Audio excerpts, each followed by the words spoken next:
comes San Antonio, and I'm like, there's only one place. And at the time, Pearl was a little bit more than a dream.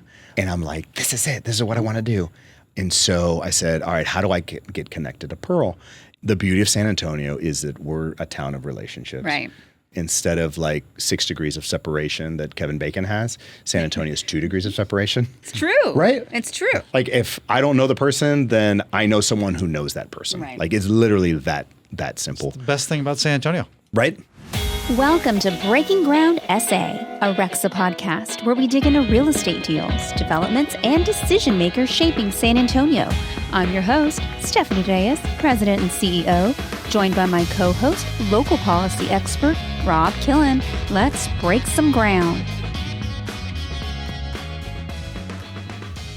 Hey everyone, welcome to another episode of Breaking Ground SA, coming to you from the IBC Bank studio. Today's episode is sponsored by Security Service Title Company. Our guest is Omar Gonzalez, Director of Development for Oxbow.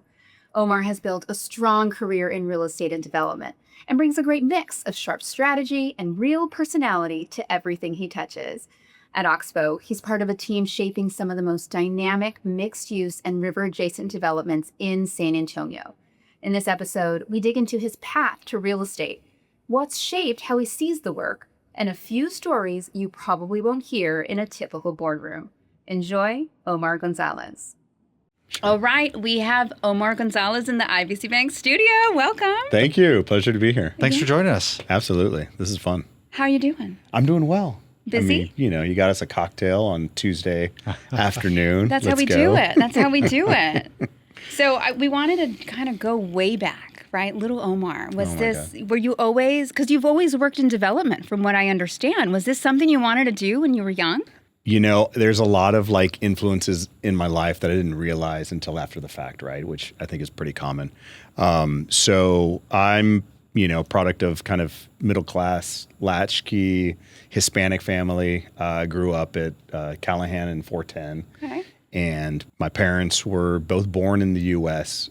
With my grandparents being from Mexico. And this is back when the border was a little more porous. Yeah. Where in Mexico? They're from Monterrey. Okay. Oh, okay.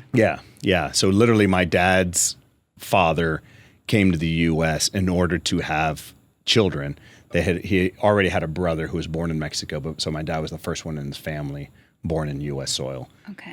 So I haven't been watching the whole, birthmark, right of birthmark, but like for me, that would definitely directly affect. Sure. Yeah. And so anyhow, parents were very focused on education.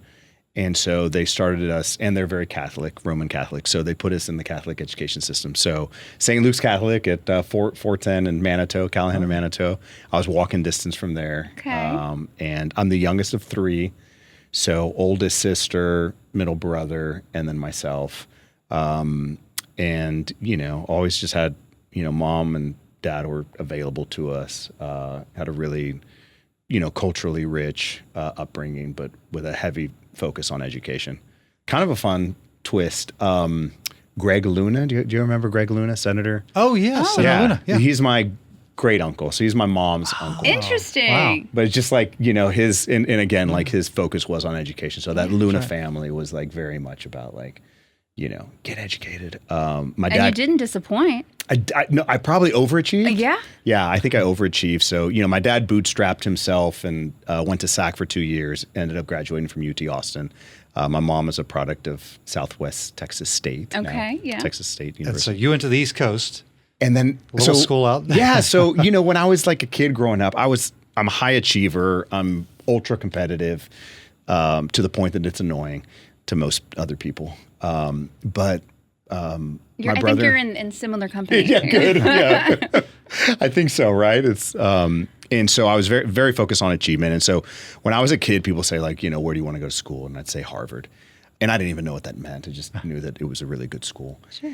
And so it was spring break of my brother's senior year in high school. And he had applied to colleges and he said, let's go like look at them. And so we my brother, my dad, and I make this East Coast run, and it's like storming, like blind snowstorm. And literally, like, my dad pulls over at one point. This is upstate New York, like, pulls over. And he's like, I think we're just going to, like, sleep in the car. Like, we don't know what we're doing. Sure. Like, a bunch of South Texans in the snow in the East Coast. Eventually, we get there. And my brother fell in love with Cornell. Oh, okay. And so he ends up getting into Cornell. And I wanted a much more urban experience. And so on my list was Harvard, which I didn't get into. Boo, but actually made me a lot happier that I didn't. But long story short. Yeah. And I got into Georgetown in D.C. Okay. And then I got into Penn in Philly. And I didn't actually visit UPenn. So we did this East Coast tour. I visited D.C. I thought Georgetown was super cool. And I was prepared to go there. And I went to Central Catholic Mafia. Yeah. There's going to be a lot of listeners that A lot are of like, people. yeah. I'm sure, especially in real estate. Yeah, especially folks that stay in San Antonio. We just bumped up our number of views just Right? by saying Thanks, something. Omar. Let's go. And so my counselor pulls me aside and he goes, "Are you crazy? Like, you have to go to Wharton. Like, you got into like the best business school. Like, you have to go there." And I said, "Yeah, but I didn't even visit it." And he's like, "It'll be fine." Do y'all know Mark Rodriguez? Yeah. Mark with a Yeah. C? Yeah. Okay. Yeah. So Mark and Jorge Pedraza, they were they're a bit older than I am, and they called me and they like recruited me to go to Penn. So if And you not didn't for know them those at the two, time? I didn't know them. I didn't know Penn. Wow. Mark Rodriguez literally like he's like saved me in so many different ways. And so these two like really cool, like, at the time, young Latinos were like, hey, you have to do this. So I did. So and I'll remember this forever, but it's probably maybe a little closer to therapy than you wanted this session to be. You're the second person this week to tell us this podcast is their therapy. Right? We love it. Well, you don't really talk about upbringing, right? It's No, kind let's of like, hear it. yeah. Had a girlfriend, basically throughout high school, and I'm on the plane to Philly, and say bye to her, say bye to the family.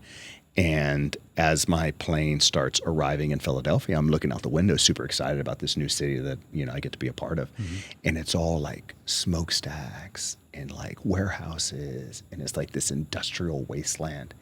And I just start crying, like just weeping, like, what have I done? And is it too late to turn around? But I get to Penn campus, and Penn campus, it's beautiful, right? It's got, the Ben Franklin plazas and the beautiful old trees, and of course, the ivy covered architecture. And so, so it was a rough adjustment, I'd say, from South Texas Latino boy who didn't know much outside of his world to to the mean streets of Philadelphia. So this is West Philly, late '90s. It was pretty rough, but the school itself was amazing. The lifelong friendships and great learning. But at the same time, I was like, I can't wait to get out of here. Yeah, I don't blame you. So I came back to San Antonio. Okay, you came back after your bachelor's. I came back after my bachelor's. Okay. And this is a little bit of a fun story too, because it's kind of just how like San Antonio works. So I was kind of out looking for jobs, and my first boss was Trey Jacobson. Really? Yeah, I just saw Trey today. Yeah. So you gotta get Trey Councilman on. Jacobson now. Oh yeah, that's right. I forgot. What was he doing at the time? He was heading downtown operations. It was part of economic development department back in the day. Yeah. So kind of pre-CCDO, pre-CCDO. And I'm like special projects officer for him, which just meant like I did analysis and stuff, and I was good on spreadsheets, and so I did all that. And he gets a call from the director of the Alamo Dome, and he said, "Hey, can I use Omar for this study?" And he goes, "Yeah." So I meet with Mike Abington at the time, and Mike says, "Hey, Spurs want to leave because they were playing in the Alamo Dome," and he said it's not a good experience for them. But from the city side, like we got to figure out what we need to do. And so I basically had like a kind of a 4-prong analysis. So one was Spurs stay at the Alamo Dome, and we like retrofit it to make it more basketball friendly. 2 was we build an adjacent arena and kind of Alamo Dome with adjacent arena. 3 was build an arena somewhere else, and then 4 was Spurs leave town. I'm getting deja vu here. Right? And so what's crazy is, and this is like unbiased, right? I'm just doing economic analysis. Like I'm like, obviously I'm a Spurs fan for life, but the worst of the 4 was Spurs moved to arena not co-located with the Alamo Dome. That was worse than them leaving? Yeah, because my client is the Alamo Dome, right? So the Alamo Dome was better off with the Gotcha. Spurs just leaving, as opposed to now they've got to compete with an arena. They lose all the Spurs days and all that. So the worst possible scenario Yeah. is what happened. Exactly. And I like to like use that as an example of like how logic and politics oftentimes conflict. Yeah. I had a so like from there I ended up working for KPMG Consulting. So KPMG Consulting had a contract with Kelly Air Force Base at the time. It was Greater Kelly Development Corporation. That's right. GKDC. Remember that? I'm throwing old school stuff at you. You're like, I have no idea. I've been here 10 years, so This it's is all beyond my predates you. time. This is all like late 90s, early 2000s. But I'm learning so much. Right? And it's cool, right? Because Yeah. like that is, what is now Port SA. And so I got to be part of that master plan of like how to convert or help convert an old Air Force base into a multimodal Oh, that's so cool. center. And so again, like these little touches, right, that are like real estate, but without me really kind of knowing it. And so I ended up being a consultant at KPMG Consulting. And if you know the consulting world, at some point you kind of get good at something and then they like send you everywhere. And I was good at activity-based costing for Army like garrisons, like Fort Sam Houston was the first one. And so this is back in the day when kind of Department of Defense, DOD, had these unlimited budgets. And so the famous one was, an Army commander calls the Vehicle Services Department and says, hey, I need 4 vans for tomorrow. And Vehicle Services, like, here's your 4 vans. And there's no exchange of cost. There's no consideration for, what does that cost? What's the, and Sure. so they bring us in as consultants and we basically quantify all of this. Got it. And so we say, look, we're not trying to completely change your business model, but at some point, like you got to know how much those 4 vans are costing you. And you've got to share that cost with a person. And especially if it's, asked for urgently, then like that's a different cost than like schedule it out a month in advance. And so anyways, I guess we did it well enough that Fort Detrick in Maryland called and said, hey, why don't you do the same thing? So I fly every week to Maryland, DC, Maryland area and help them with activity-based Every costing. week. Every week, yeah. So I'm going to tell you something that's really cool, and I hope KPMG Consulting, I don't know if they changed their policy or not. So I'm, single, young at the time, right? And they had this thing called in lieu of. So they fly me to DC. They're required to fly me to DC every week and then fly me back to San Antonio. But in lieu of flying back to San Antonio, if I could find a cheaper flight, I could take it. Where'd you go? Oh my God, I went everywhere. Yeah, so every other week I'd be in San Antonio. And the other weekend I went to Miami, Chicago, San Francisco. Oh, wow. You, single guy, just hopping around. I'm just like, this is cool. All my flights are paid for, right? Man, Yeah. that's a sweet deal. It was pretty dope. And then my best friend's little brother ended up going to Georgetown. And so I would spend some of the weekends just with him in DC and kind of live how I would have lived had I chosen Georgetown. So all that to be said, I saw kind of the writing at the end of the wall was like, I was just going to travel and do this ABC costing at a bunch of different, Department of Defense headquarters. And I was like, that's not for me. So I wanted to make a break, and it felt like the best break was to go get an MBA. So I'll tell you, when I was an undergrad at Wharton UPenn, there was also the grads at Wharton UPenn. Undergrad is like cutthroat, like, the stories about going to the library and the pages ripped off because that's the page that's going to be in the test. Like all that stuff is true Wow. in undergrad. But I'm in undergrad, like suffering through this, like, this like crazy competitiveness. And you're watching the grad students and they like, drink beer and eat pizza every Thursday. And they have like, live music on Friday. Like they're just joking around all week. And I'm like, I want that. Yeah. And so that memory, 3 years out of undergrad was like, I want to go get an MBA. Those look like fun. Yeah. And so, But you didn't go back to Wharton. I didn't go back to Wharton. So I was kind of done with East Coast and I really wanted to figure out West Coast. California. Yeah, California bound. Just Stanford. I mean, no biggie. No biggie, right? I didn't know what I was doing. I did well in the GMAT. I'm pretty good at like standardized testing.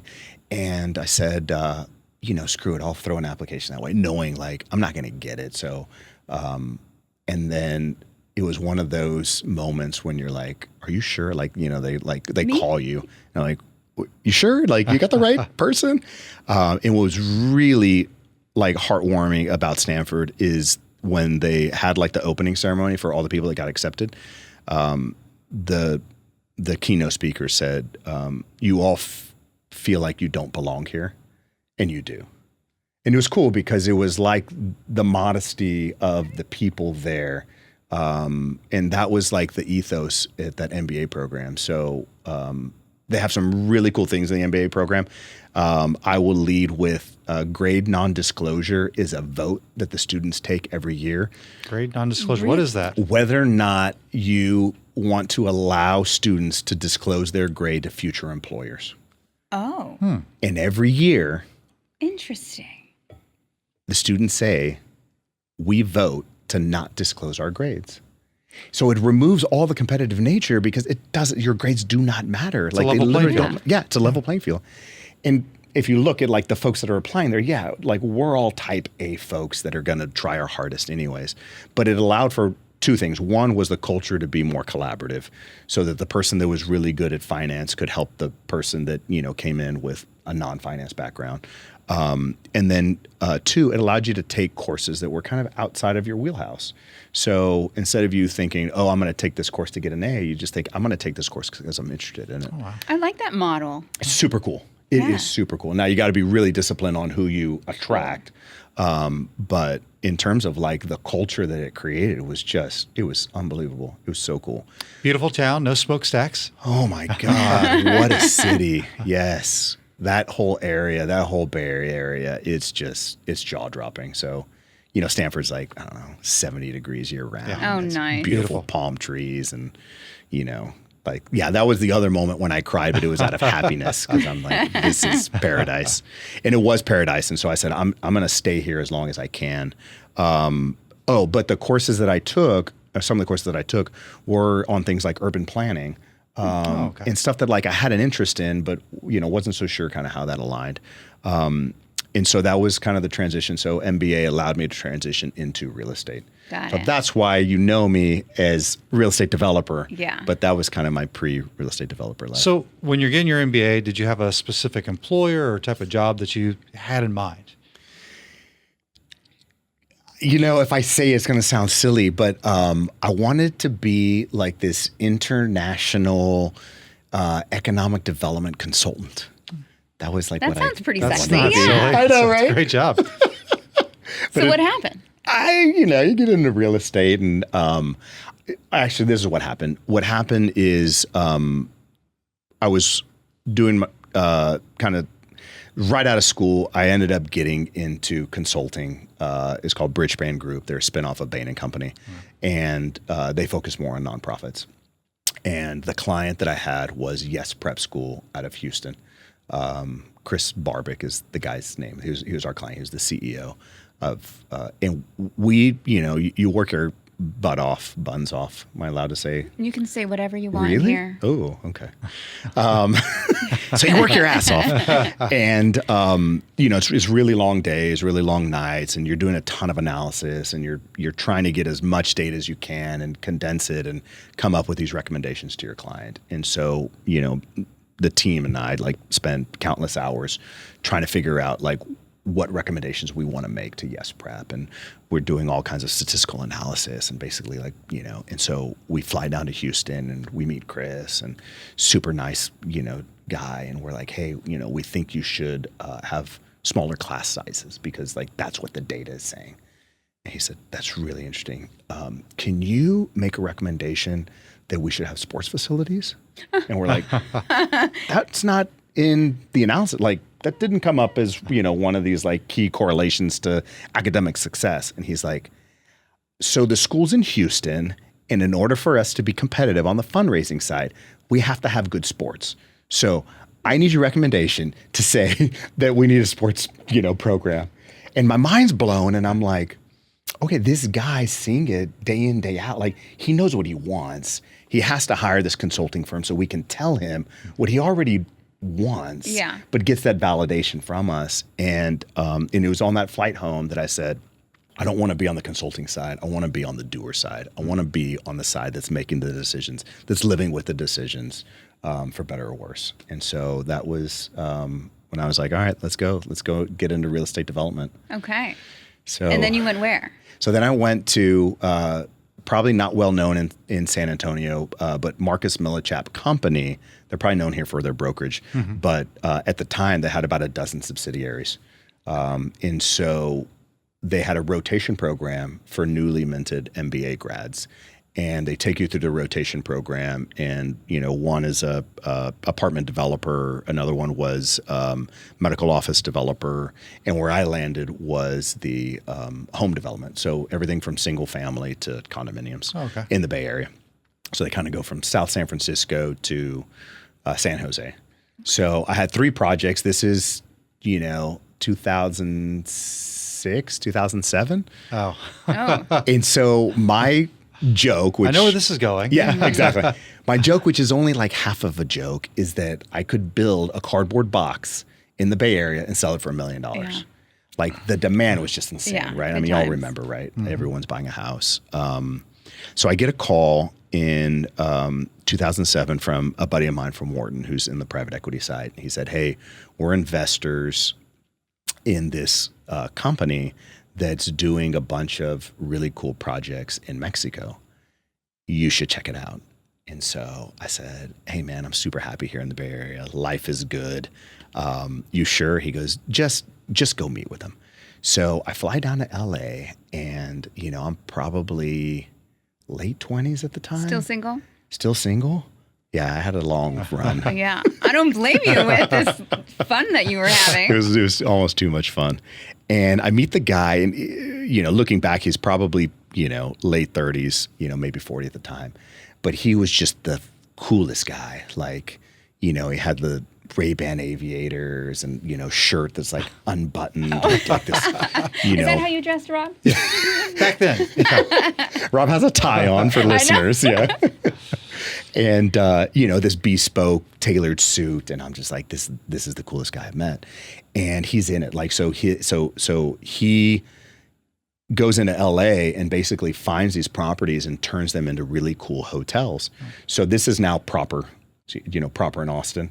This is the group. Okay. So it used to be called the Core Group, KOR. Right. His name's Brad Korzen.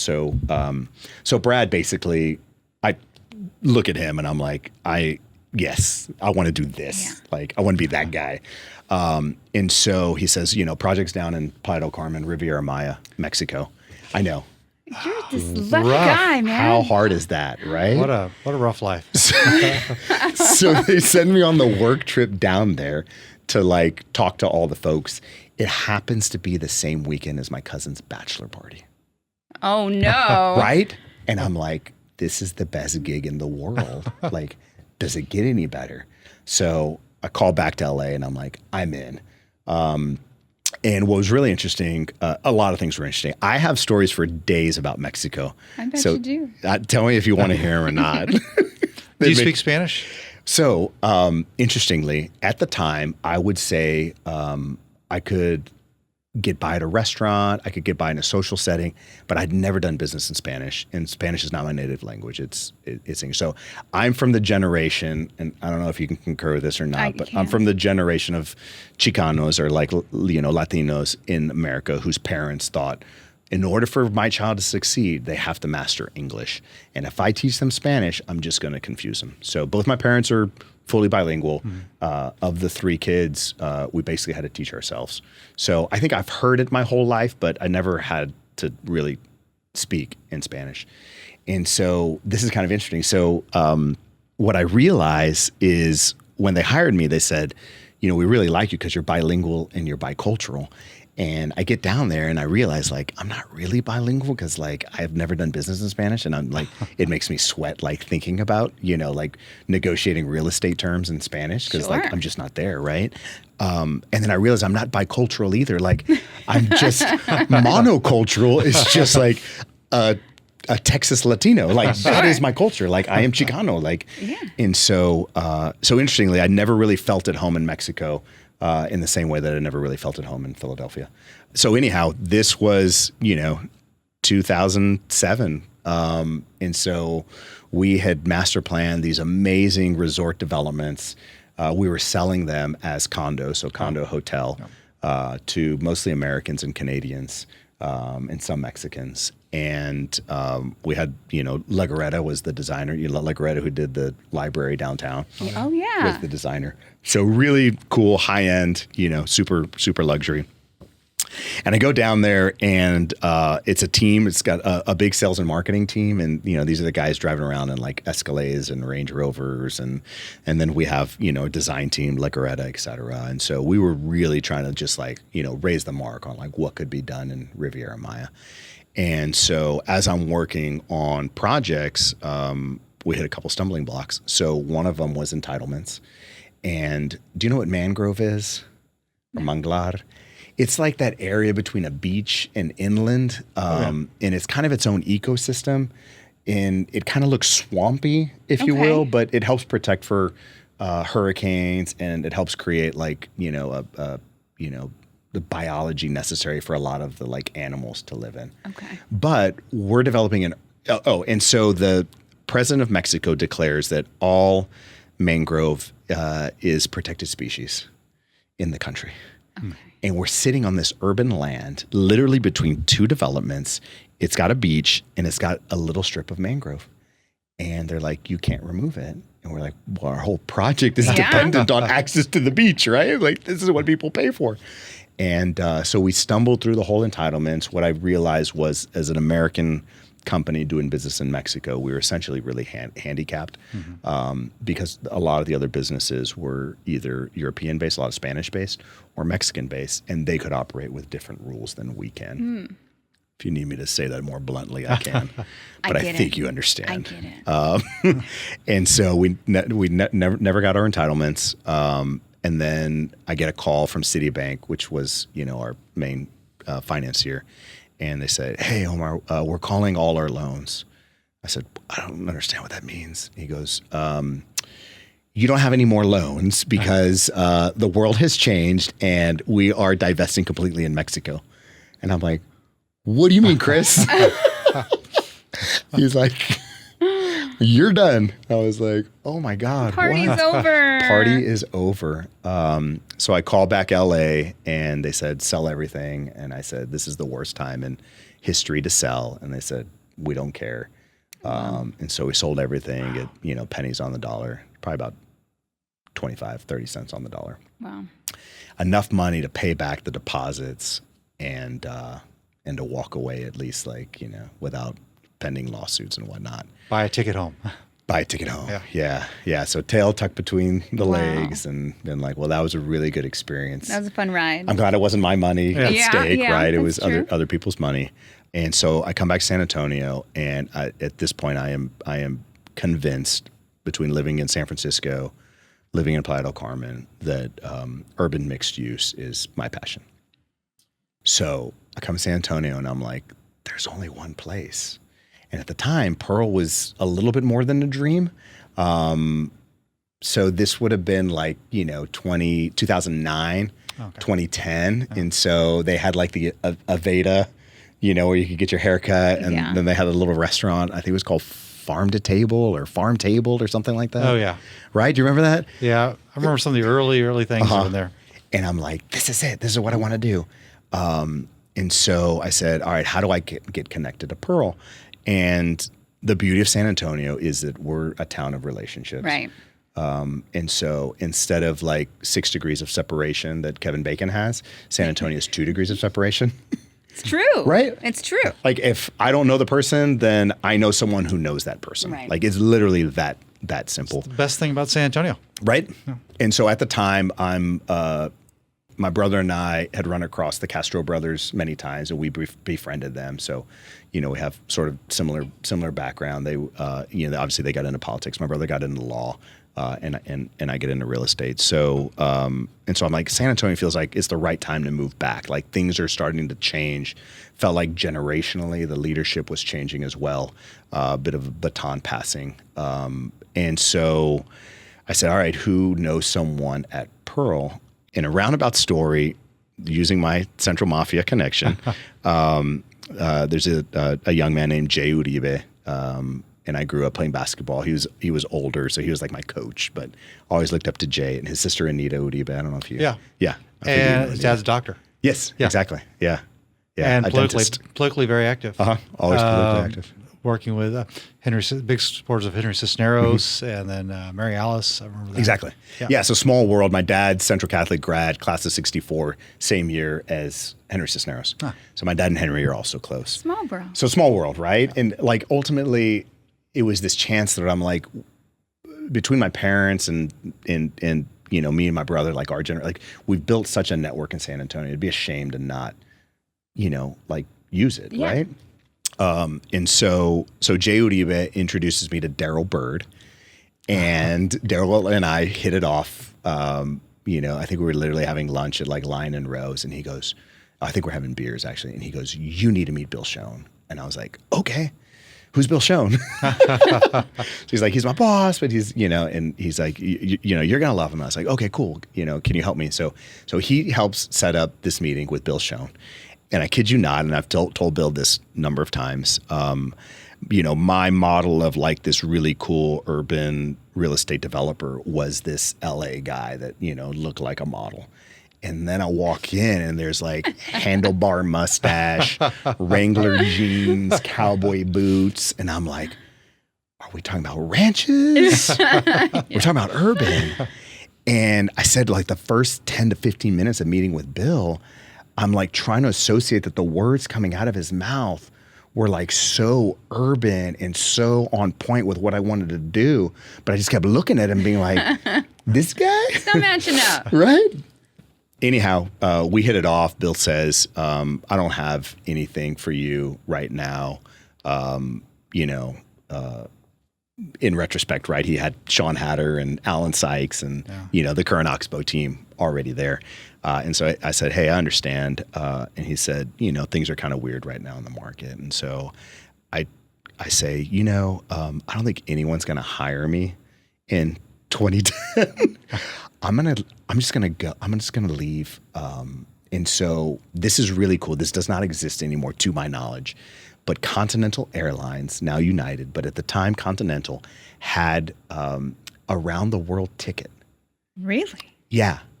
Never heard of that. 100,000 points. You think about it now, it's so cheap, right? 100,000 points, you could travel around the world, unlimited stops, so long as you continue to travel in the same direction.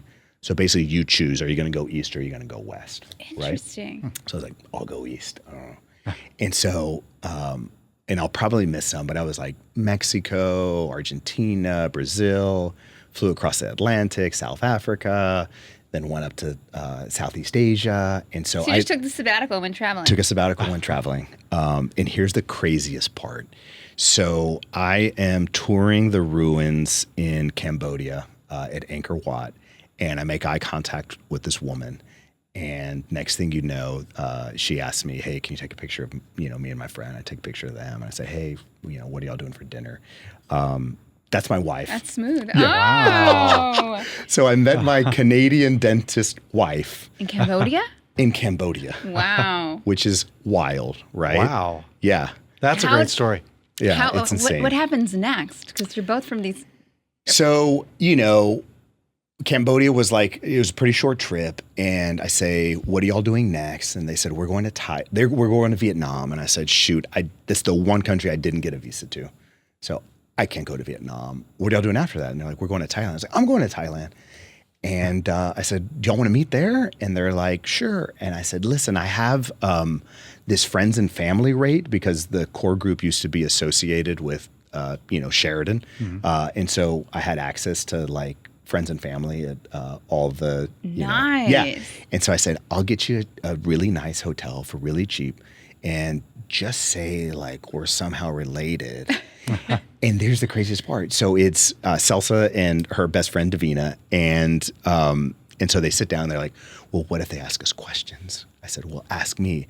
And so I literally had to divulge like my life story to these two young ladies. And so I guess to my credit, Celsa's like, "I knew so much about you." Before I even met you, because after I met you, but before we got to know each other, because like you had to tell me, everything about your family. And that's pretty smooth. I feel like that was a move on her part. It probably was. Let's just talk a little bit. I learned years later that like she sat next to me at the dinner, like she did have some moves that I didn't realize until later. Sounds like women are good like that. Yeah. And so she is going to do her dental residency in Boston, and I was pretty committed to moving back to San Antonio. So, but I didn't have a job. So she's in Boston, I'm in San Antonio. And at one point, we traveled together in Thailand for 2 weeks. And what was really cool is her best friend is like, do not ruin this for us. This is our girls' trip. You're welcome to come along, but you're just going to be our friend. There's no PDA during the day. And so in honor of that, like we just had so much fun. It was like 3 friends just hanging out for 2 weeks in Thailand. How fun. And so it was really cool. So at the end, I was like, does this go anywhere? And we're both kind of like, I don't know, but let's try, right? Like it's worth trying. So I had a lot of flexibility. So I could fly up to Boston, we could hang out. And we made this pact that we'd see each other every other week. And it usually involved one person traveling once a month. So I'd go to Boston or she'd come to San Antonio. And every now and then we would meet somewhere in between. Did she know anything about San Antonio before she met you? So this is kind of cool. It's a good question. So she said, at some point in the relationship, she said, where are you willing to live? And I said, I don't know. I'm kind of open. Like, where do you want to be? And, she, of course, said, like, the top cities in America. And I said, that's cool. Would you consider San Antonio? And she's like, I don't know anything about it. I've never been to Texas before. I said, well, come to San Antonio and check it out. And if not, like there's always Austin, which was, up and coming, cool city. And so she says, okay. And I swear, Rob, every time she comes to San Antonio, it was like Spurs playoff game, Luminaria, Fiesta. And so she's here for like all the highlights of San Antonio. And she's like, I'd live in San Antonio. That place is awesome. And I'm like, yes, recruiting trip. Yeah. And so she moves to San Antonio in July of 2011. And I don't know if y'all remember this, but it was the like driest, hottest summer on record. It was like the drought of the century. And I said, in July, I said, I'm so sorry. Yes, it is always hot here in July. It is not normally this bad.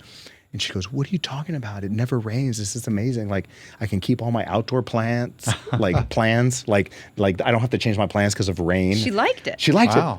And I was like, well, you're here to stay then. And so San Antonio embraced her. She's embraced San Antonio. She's now on the Lavaca neighborhood board and super invested in our community, which is amazing.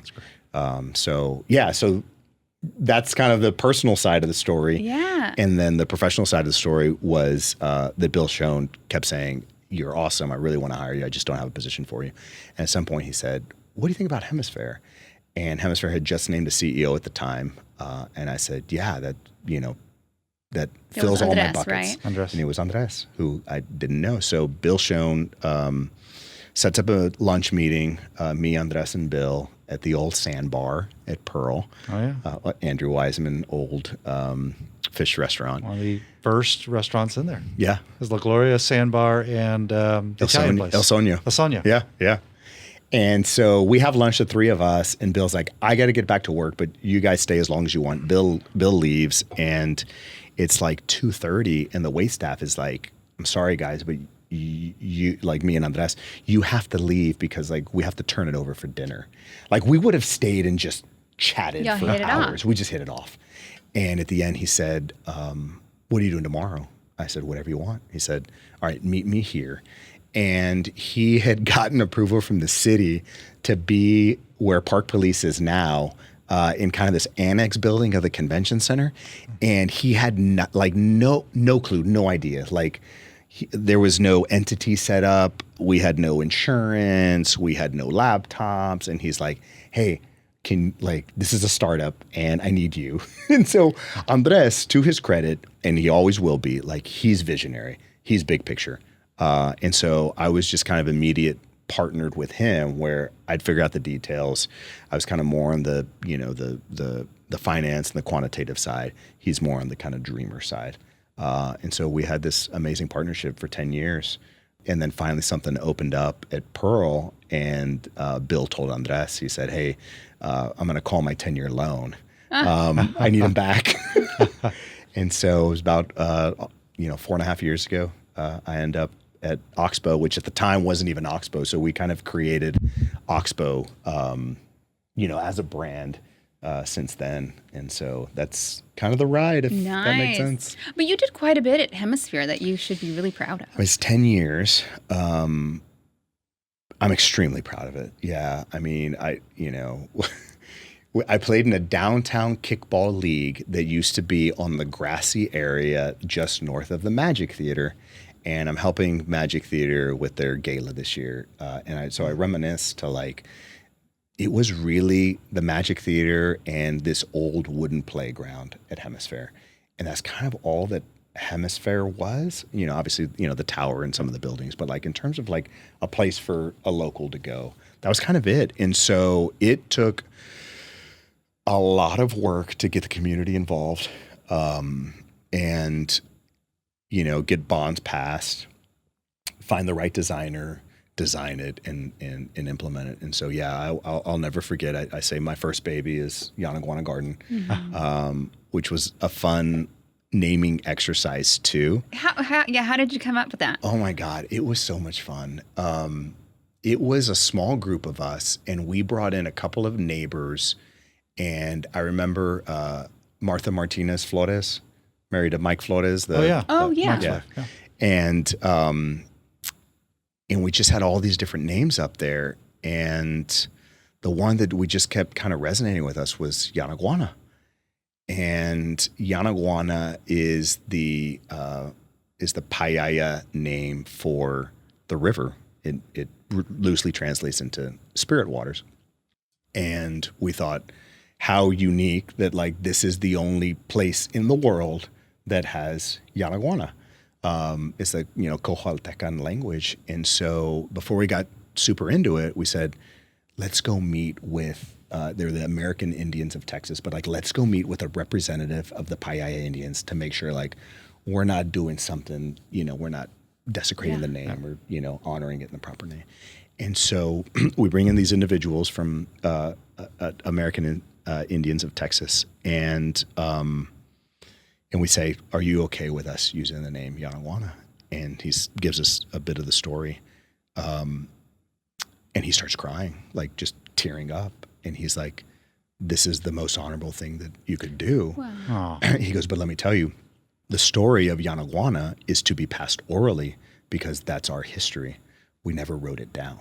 So I'm going to tell you the story, and then you have to tell that story. So to all your listeners, the story of Yanaguana is it's the birth story of the Payaya Indians. And so what they believe is that Anhinga bird, like a water turkey, flew into the blue hole of the San Antonio River, in their mind, the spirit water. And while it was underwater there, it encountered the spirit of a blue panther. And as it emerges from the water, it spreads its wings to dry, and those droplets created life. So it was their Adam and Eve. It was their life creation story. And he tells us that. Now we're in tears because we're like, this is the most beautiful story we've heard. And so we said, can we tell it with art? And he's like, absolutely. So when you go to Yanaguana Garden now, you'll see the Anhinga bird represented in the bench. Okay. You'll see, obviously, the big blue panther. And then you'll see one of the other benches is the blue hole. So we wanted to tell the story through art and hopefully force a discussion that allows, people like me and other, Hemisphere employees to give you the story of why Yanaguana is Yanaguana. I love that. I never knew the backstory behind that. That's great. Isn't that cool? Now I need to go out there again with the kiddos. Right? And tell the story. Yeah, exactly. And spread it. Yeah. Yeah. And so amazing, it kind of got brought to life with its art. And the vision around Yanaguana was a vision around play for all ages and all abilities. And I think, it nailed it right between the splash pad and the sand play and, the climbing structures and all that. Yeah. And then, one of the things I'm most proud of is finding the tenants that just sort of rounded it out to make it feel like it was very authentic San Antonio, and to try to keep price points modest. So our first tenant was Paleteria San Antonio. Okay. If you have not been, I have. It is art that you get to eat. So it's, beautiful, everything from, full size Oreos within the paletas to, my favorite is the mangonada one. And just a lovely couple who was creating paletas in the back of their dad's restaurant. And we did this, kind of call, I think we call it an RFI, request for interest. And they come over with their daughter, who at the time was 2. She's probably like 14 now. and they said, we make paletas. And they had all these pictures and stuff. And he says, what do you think? I was like, it's going to be hard for me to judge it without tasting them. Of course. And so next day he comes over with his little cooler and he opens up the cooler and he had like a avocado flavor and just like Fruit Loops and we were just like, yes, yes, this is needed. And so, Paleteria, we had another fun story, which is, you think about families and gathering and you say, what is the one cuisine that everyone wants? Well, several, but we thought of pizza, beer, and coffee. And it's like, you can get every family with those 3 things, right? And so we kept going to pizza and we're like, how does it compare to dough? And then we'd eat pizza somewhere and did you think it was better than dough? And I was like, we keep comparing it to dough. Let's just get dough. Yeah. And credit to Andres Andujar. He worked Doug and Lori Horn. Crazy side story, by the way. The owner of Dough is Doug Horn. Doug H. Dough. Oh. As if the man was born to make pizza. Ready? Yeah. Yeah. So, so Dough, Doug H. And all this takes a lot of time, right? I'm condensing these stories so that they're a little more entertaining. But this is 3 years of work, right? For Dough to open. And then the other one was Commonwealth Coffee Shop, which at the time had, did y'all deal with their zoning issue? Do you remember that behind the car wash? Oh, yes. And the neighbors and the chicken coop. I mean, they went through. Nobody wanted Commonwealth? Well, they converted a residential home into the very first Commonwealth, which is right off of Broadway behind the car wash. It was a huge fight. Okay. Yeah. Huge fight. And I don't even know how they won. Perseverance. Yeah. But that led us to like them. And they had chickens in the back. And so for a while we had chickens at Yanaguana Garden. Really? Yeah, it was so cool. And then we did the P3 with David Adelman. And obviously you've had David on and he's, the best. One of my heroes. He's awesome. So we're negotiating, this is kind of a fun David Adelman story, but we're negotiating a lease and at some point it's like, you got to make a decision, right? But we're just passing papers back and forth and, lawyers are making money and we're not kind of moving the needle. And I forget who it was. I'll credit David. And he said, that's it. We're all getting in a room and we're not leaving until we have a signed agreement. And so Carl Baker, Golden Steve's, we go up to their conference room and I swear they turn the AC off and we're just sweating in the room. And that's it. We got to a, final agreement that we could all live with. And at the end of the day, we did something that was really groundbreaking. And a lot of it is because of my mentor, Bill Schoen, who will take a bet on parking. And so I said, I will take a bet on parking garage. So David was able to deliver 238 parking spaces that were available to the public. in the garage that is used for the 68 residents. And he didn't want to do it. But when we said, look, we'll pay you basically the cost of doing it plus a little something for, your time and effort. Yeah, for your trouble. And he said, okay, I can underwrite that. Obviously the garage opens in 2019 and then COVID hits. And I'm like, I made the dumbest decision in my career. And so we struggled with that garage, obviously, for a couple years. And then you just start seeing the numbers start ticking up. And of course, I don't know, Texas in March of 2021 felt pretty much like COVID had never happened. Right? Yeah, I'd say so. I think so too. I think we all put it behind us very quickly. Very quickly. Yeah. Yeah. Wanted to get out. But other places didn't. Yeah. And so Texas became kind of this mecca, right? I mean, it was, people were kind of flocking down here and all of a sudden the parking garage made a ton of sense. Obviously, even more so today with the number of events that they have. And then hopefully with the adjacency to the future Spurs sports entertainment What do you think about district. that? I'm so in love with it. I mean, this is right. This is back to my late 90s study of you should probably co-locate an arena with Alamo Dome. Hey, this makes a lot of sense. Yeah, finally someone listens. No, I'm over the moon. I mean, to me, it's a testament of, the Spurs and their commitment to San Antonio. You look at a lot of other arena deals and they are way more lopsided where, the city is giving up a lot more than we are. And in fact, ULI had the mayor of Oklahoma City, and I think Oklahoma City is 90% public and 10% private. And that's their second arena. So it's okay. We've got a sweet deal. We got a really nice deal. We really do. And we just got to be really grateful that there's that professional organization that does a lot for the city beyond just winning championships. We were just in Japan with the kids. Oh, were you? Yeah. And the Spurs brand travels to Japan. I've heard this. It's pretty cool. You go to Europe and you say Alamo, they're like, what's that? You say Wimby or Spurs, especially in France. Yeah. They know the Spurs. Yeah. I was in Portugal for a wedding and I had Spurs gear, and the hotel staffer said, I'm a huge Spurs fan. And we just start talking about Spurs. And so at the end of the trip, I was like, I'm sorry that it's used, but I had everything that I had Spurs, my shirt, some shorts, a hat, and I just left it for him. Oh, you're so And I'm like, sweet. if I can convert, more Europeans, this is so random, but so cool. Oh, that's so cool. But there's something about that, not only just the brand, but the ethos of the Spurs that just drives deep into what we are as a community and our DNA. So I'm super excited about that. It's a big lift. I hope that the public sector understands how big of a lift it is. I don't think it's going to happen with just private sector dollars.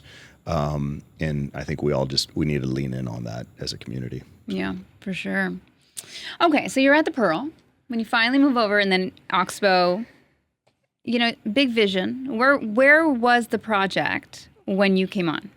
Yeah, so Pearl was on one side of the river, is on the east side of the river, and it was booming, right? Everything, most of the things that were there, they're there today, were already there.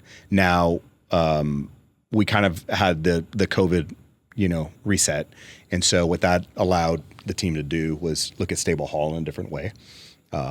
So it had kind of just started that process of opening as a music venue. Pullman Market was under construction. Best grocery store in town. It is. It is best, and it's. We love HEB, by the way. Let me phrase. We love HEB for the listeners. Yeah, no, Pullman highly so underrated for having everything. For sure. And especially in that urban setting where you could walk to.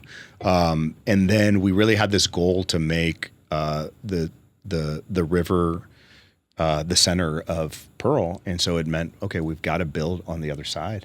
And so when I got there, they had just completed kind of cost estimating for what is now Cooper's Row. But it was kind of unbranded at the time. So Cooper's Row, kind of first project out, which is now up and leasing. Happy to report something like 65% leased. That's great. I know. Especially with these times. I know, especially with these times. And a huge credit to the bridges, which, we worked on with the city to build those bridges using TERS funding. And so now you can be a Cooper's Row resident, cross the bridge, and you're at Pullman Market. And I think that's so very cool. unique. Yeah. Very unique.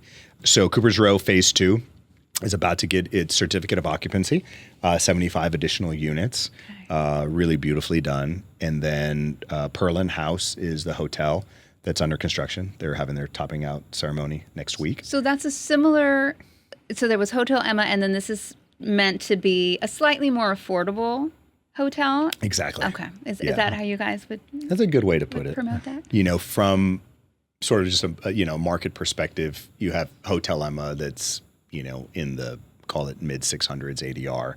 And then the next best hotel is like just sub 300 at the time was the Thompson.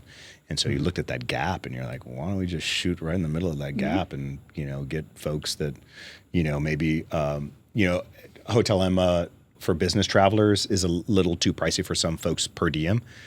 So that helps. And then the other piece is, although the Elephant Cellars ballroom at Hotel Emma is gorgeous, it's a little undersized. So they can't get a lot of the events that they want to have. And so kind of the theory on Perlin House is, and now that, you know, Stable Hall is more music venue, it's like, all right, why don't we build a hotel and this is the place where you want to get married and have your quinceañeras and your luncheons and like all these events that can kind of drive people there. So it's got a much bigger ballroom and capacity for ballroom. And then the idea is, I think what really separates Hotel Emma, besides the architectural beauty, is its service. And so this one, it will be new build. So obviously it's not going to have the, you know, the history of the brew house. Yeah, that same ambiance. But it'll still be beautiful. And then the idea is that the service level isn't competing with Emma, where I haven't stayed yet, which maybe that's a clue to my employer. But I hear, like, you know, they know your name and your preferences, and like it's super dialed in from a service perspective. That's great. Yeah. And you guys I have a few questions on Pearl. So one, and I want to hopefully put everyone's minds at ease, you know, with a lot of the restaurants that we're closing, should we be worried about this? Zero worry. 6 new restaurants in the next 6 months.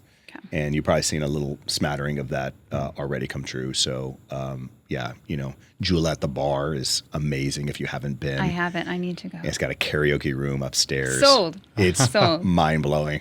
And she makes these really cool snacks, too. So Okay. it's Jen Dobberden of Best Quality Daughter. Okay. It's fantastic. You have the Amar concept, which is going to be like Mexican coastal food opening up in the Credit Human building. And then soon to be announced is going to be, you know, the next 4. So we've got irons in the fire. We've got leases that we need to, you know, cross the T's, dot the I's, and then we can announce it publicly. But no, there is no fear. I mean, the restaurant business is tough. I think turnover in a lot of times is natural. And if you kind of look at the Pearl's history, it was just rare, right? Like it was rare at Pearl for restaurants to turn. And so now when they, you know, started to turn, it's there's nothing to be worried about. There's things to be excited about. Good. That's a great thing to say. Yeah, Definitely. I think we need a podcast field trip out to the Pearl. We should. We should. Yes. So the other thing that I learned about recently that I guess I just missed is, you know, you guys, when, you know, you sought private investment for, I guess, the next phase. Well, Stephanie, we're still seeking private Okay. investment. for Okay. the next Anyone phase. listening? Anyone listening with deep pockets, we'd like to talk to you. But that's different than what you guys have done initially. It is, right? And so it's kind of a whole new muscle that we're building. Historically, Pearl had all been funded with internal capital. And I think when, you know, Oxbow started to grow, you know, we had to have this pipeline to sustain us. And the pipeline required, you know, hundreds of millions of dollars of private investment, to which our internal investors said, you need to go find some partners. Probably not the best timing to be in capital markets out for equity raising. I think hopefully it's getting better. I think there's a lot of noise still out there. But, you know, primarily multifamily is kind of our, you know, everything we do will be mixed use. So, you know, when I say multifamily, it's ground floor retail, multifamily upstairs. And then we have another cool project that we're working on called Isletta, which is office, 140,000 square feet of office, class A plus, like think country club locker rooms and saunas and that kind of level of. Nice. Yeah. very nice. But the demand we think is there. I mean, our building, the Oxbow building, is 98% leased, and so it's true that like demand exists in the right location for the right product, and so we do think, we'll probably have to be at least 50% pre-lease, but there's a little bit of element of like if you build it, they will come. So you've been all over. Clearly, you've had this great career path. That was a lot of fun, obviously. A lot. Too much fun. Do you think that, what are we doing differently than other cities? And that's good or bad? Interesting. Good is historic preservation, celebration of culture, community building. I think we are on top of the world. And when you go other places, you come back to San Antonio, you're like, thank God we saved a lot of these like old, beautiful gems that, go to other cities in Texas and they don't have, right? And it's a pain in our butt, right? But I think at the end of the day, the result is that we've held on to this history, and that allows us to tell a little bit of history. It also allows us to celebrate culture. And so I think we're a colorful city. Like we love to celebrate. We'll celebrate anything. Any time of the day. Yeah. How many, I don't even know how many events Fiesta is, but it's... I don't know. 100? It's got to be. Yeah. Right? It's technically 10 days, but it goes on for nearly 3 weeks. Yeah, and there's People several in a day. Yeah. Pre-Fiesta, post-Fiesta. It's a party anytime, any day, anywhere. I'm looking forward to Spurs winning playoff games and hanging out downtown and high-fiving random strangers, which was one of my favorite things to do every time they win. So I think, that high culture, which you don't see that in a lot of cities. I've heard us compared to New Orleans. I think that's, probably the closest one that like you say, okay, there's a real culture that they're celebrating there. And then, I think community, right? Like you've said this before, other people have said this before on the podcast, but so much of San Antonio is what you make it to be. Mm-hmm. And it's like this notion that like we can all handcraft it. So going back to this, like we're 2 degrees of separation, it also means that like you have the responsibility to change San Antonio. Like it's available for the change. And I think that's one of the things that like I was kind of disheartened when I lived in San Francisco, because I'm like, I can't impact this city. Like there's virtually nothing I could do in San Francisco that was going to move the needle. Like that needle is being moved by people with a lot more zeros at the end of their name. Yeah. But here, like, I think a combination of just like, hard work and being kind and being a resource and being trustworthy, like all those things like can put you in positions of leadership and eventually allow you to, kind of create things. And so I think that's unique about San Antonio. You want me to go in the negatives or? Sure. Yeah. Let's know what we need to work on. Education. And unfortunately, and I wish there was a magic pill and we could solve this. And I know there's a bunch of people trying to solve this right now. I don't know, like I honestly don't know what the baseline issue is. I just know that we're not producing enough educated folks through the system, particularly through the public education system. And then how does that flow through college grads, and then how does that then flow to the workforce? So we kind of have had this ever since I've grown up, right? Like, we've had this modesty, this blue collar, DNA, and I don't know. I feel like we just need to balance it with a little more white collar. Like we need a few more wins. Yeah. And UTSA is working their buns off to get it done. And I know Alamo College, community district with free college for everyone. Like we are doing some really impactful stuff. I'd like to see that come out on the other end where we've got like these really high quality jobs, and we're truly competing with the Dallases and Austins of the world. And embracing that. I think that to me would be one of our challenges. Mass transit is the other one. Oh, mass transit. We could have a whole podcast on mass transit. I know. I mean, I liked Mayor Nirenberg's optimism of, the new VIA rapid transit solving mass transit. But I will tell you, so my wife's family is from Ottawa. And my favorite story is we're stuck on the freeway in Ottawa, and there's a bus that like passes us going 60 miles an hour.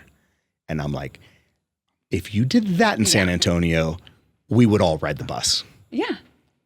But you can't ride the bus when driving takes 15 minutes and the bus takes an hour. Right.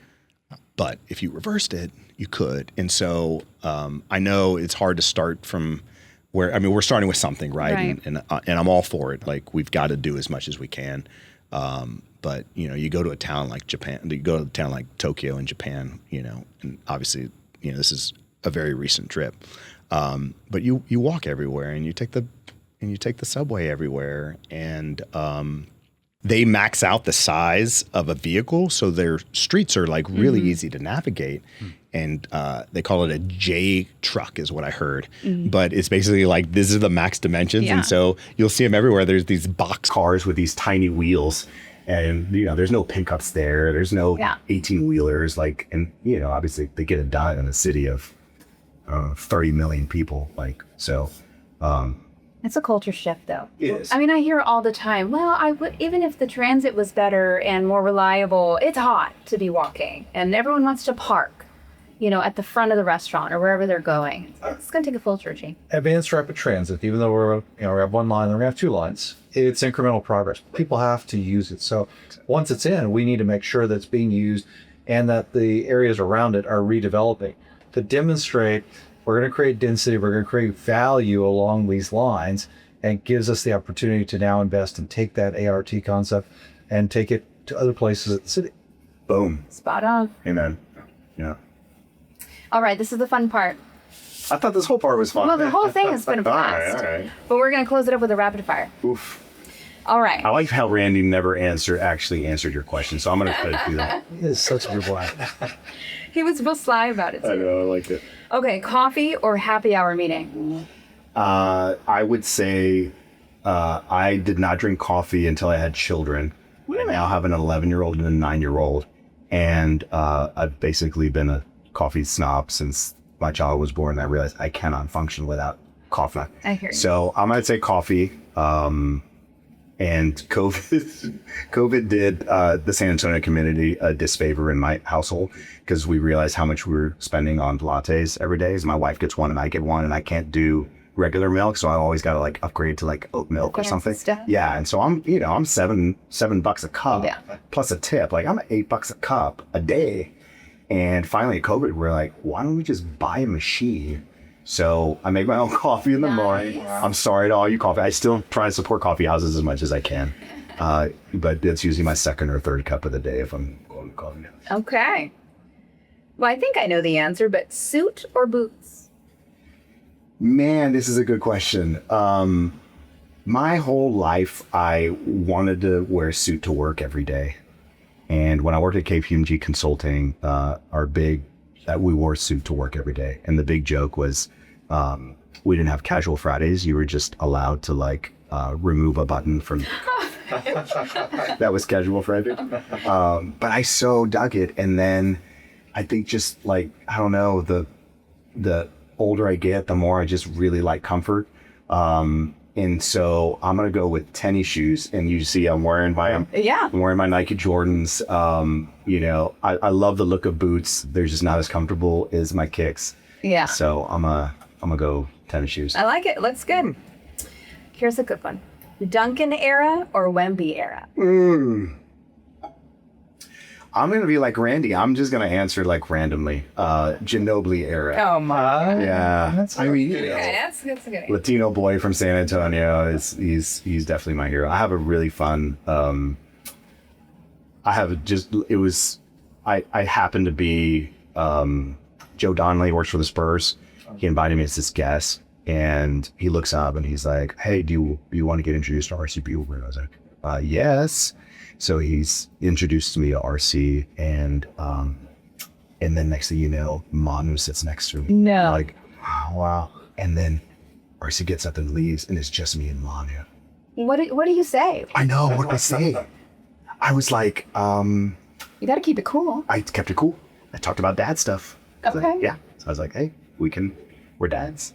And then I knew he got into tennis, and then I think his tennis turned into padel.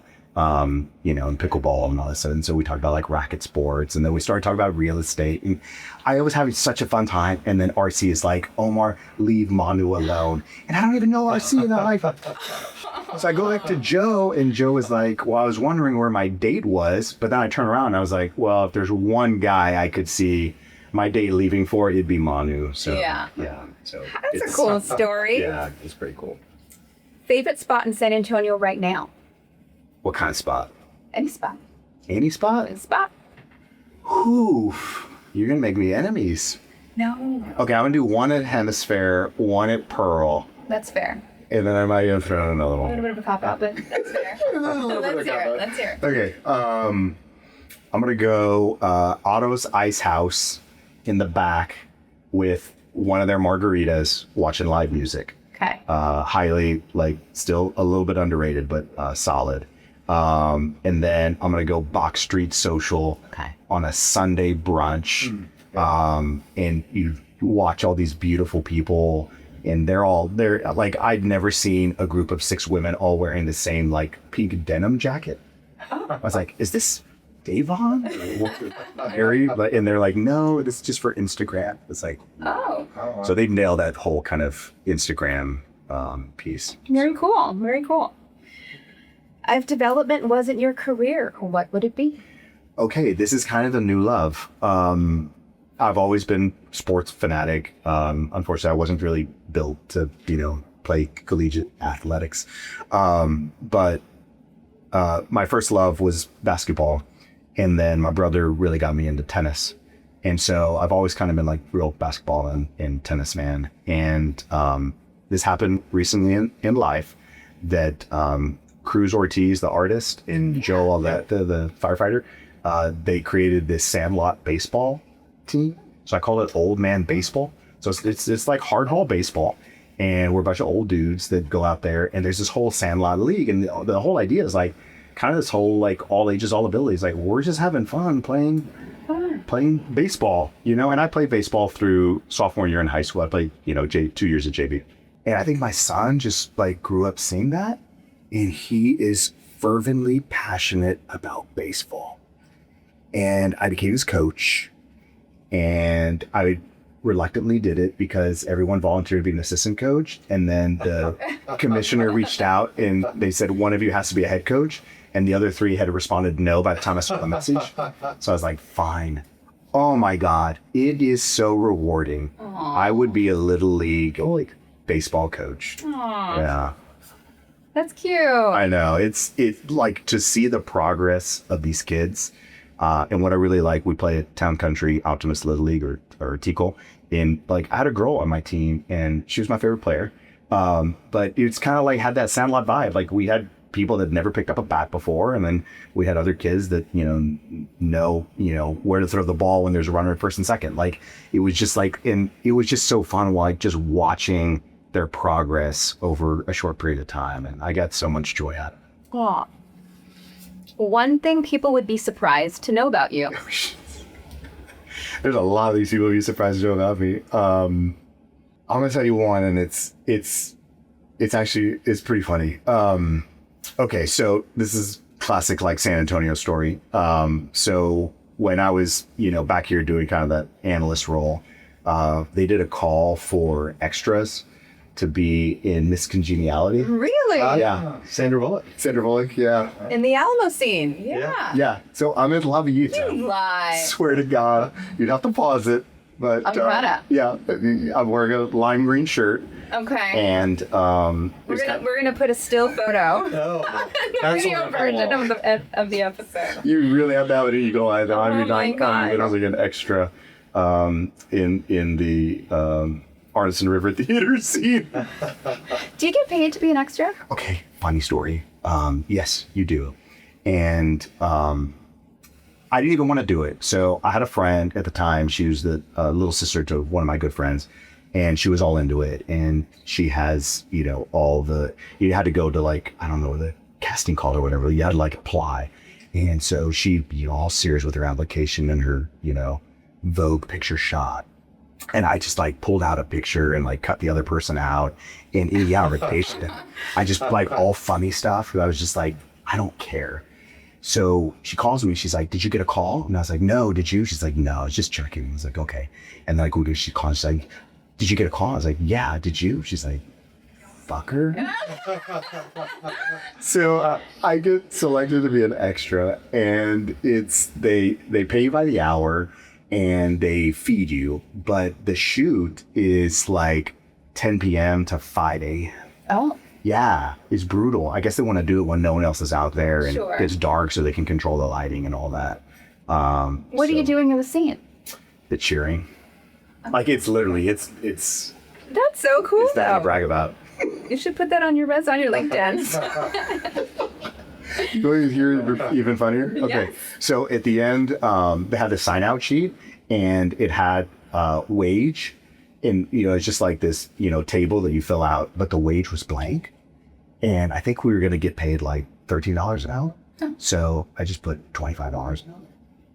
And I got the check to $25. Really? I was like, should. So they 100%. call me and they're like, hey, we're going to shoot Miss Congeniality 2. They think that I must have been a really good extra because I got extra wages. And so they're like, we want you to be the valet driver at the hotel scene. Check this out. I'm like, it's in Austin. And I was working. I turned down. Why? Yeah, my kids are like, you idiot, Dad. It wasn't there a part 3? You should have been in part 3. Whole series. So yeah. Mistakes. One time extra. Big mistake. All right, last one. One word to describe the future of San Antonio. The one word makes it hard. I'll give you 2 words. I'll go with transformation. So yeah, I think we're really on the cusp of something amazing. You think about all of us who has kind of studied Austin, right? And you think of like what Austin was in the late 90s, early 2000s, and kind of what it is today. And I don't want San Antonio to be like Austin, but I want us to look at their growth pattern and think about like what it takes San Antonio to do, like what can we invest in so that we have the brightest future possible. And I'm talking about all the way down to like public education systems. But I truly believe like if all these things that we're planning on, that we're working towards, if they can all click, and I know you've covered a lot of them, from the Alamo to the airport to, the sports entertainment district to, baseball, like, and Lone Star. I mean, I'm missing a ton, but like y'all are covering them. Like if all these things can click, our future is so bright, and it's really about, Brandon Smith said it well, it's really about the future for our children and building a city that we want our children to come back to and live in. And I've told you this before, and I will say it again, especially now that I have an audience. San Antonio is the best American city to raise a family in. And I agree. We have to live by that. We have to make sure that that is always true. I think a lot of it already is true. I think, education system improvement is going to be the one that I think we got to focus on. But I couldn't think of another place to raise my children. I mean, we have it all, right? It's convenient. It's relatively affordable. It's easy to get around. The community is super strong. The culture is great. The food is amazing. We have all these really cool institutions. Think of all the like learning institutions and all the nonprofits. We have baseball year round. We have tennis. It doesn't rain. Right. Oh no, we want it to rain. Sorry, but yeah, it doesn't snow. It doesn't get that cold. Like we really have an amazing place. So best place to raise a family. It's a gem. Great answer. Great way to leave it. Right to end it right there. Thank you, Omar Gonzalez, for joining us in the IBC Bank studio. Thank you to our sponsor, Security Service Title Company. Thanks for the support. Thank you to IBC Bank. Thank you all for listening. Please continue to like, subscribe, and share with your friends. See you next Thank you, Omar. episode. You bet. Thanks.